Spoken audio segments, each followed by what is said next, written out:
Treneri, iškovojot pergalę šiandien iš pirmo žvilgsnio ir nesunkia, bet turbūt žaidimas nebuvo kokybiškas, kokio patys norėtumėt ir tikėtumėtės, ar ne? Taip, nesu patenkintas rungtynėm, aišku, pergalė yra pergalė, bet norisi kokybės ir pataikymų savo salėje žaidžiant, ruošiantis tolesniem rungtynėm.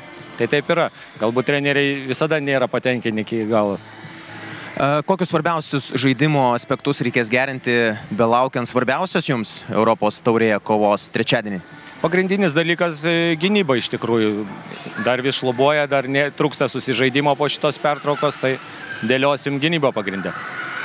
Bujambos atvykimas, ką tik ir įvertinkit gal jos žaidimą, gal sudėtinga dar aišku pirmose rungtynėse kažką spręsti, bet kaip patys matot ir kokią rolę komandoje numatot? Nu, sunku vertinti, jinai turėjo vieną treniruotę ir dabar žaidėm, tai reiktų biškutį daugiau laiko. Manau, atrasim jai rolę ir viskas bus gerai, bet šiandieną tai taip prastokai atrodė, bet viskas suprantama. Akivaizdu, kad prancūzė šiandien suvalgė Elizos Polikarį minutės aikštelėje. Koks Italijos likimas komandai? Bus matyti, spręsim.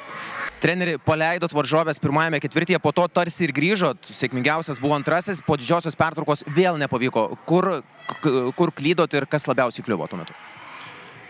Šiaip pirmoji pusė 17 klaidų padarėm. Čia realiai pirmam kėliny gal tas jaudulys pradžiai. Vis tiek varžovės kaip bebūtų Eurokapo komanda. Bet aš džiaugiuosi, kad antram atsitęsėm, pasiteisino mūsų gynybą ir aplamai, rezumuojant varžybas, tai patenkintas savo merginomis, nes žaidimas tikrai nebuvo prastas šiandien. Ar komanda dabar žingsniuojant, žaidėte ketvirtas rungtynės Martvoj moterų Lietuvos krepšinio lygoje, matot pozityvo, kad žengėte sėkmingai į priekį? Kur išvelgti šitos dalykus? Manau, šiandien tikrai buvo tas žaidimas jau geresnis, tiek gynybai, tiek puolime. Gynybai ypač tas pasiteisino. Puolime pritrūko tų laisvų metimų, taiklių. Tikrai laisvas išsimetė, tik tais pritrūko to taiklumo. Viskas kaip ir eina į priekį, bet Gintarės vėl. Trečiam kėliny patirta trauma, neaišku kokio rimtumo, vėl man kelia didelį nerimą ir nežinau, žiūrėsiu.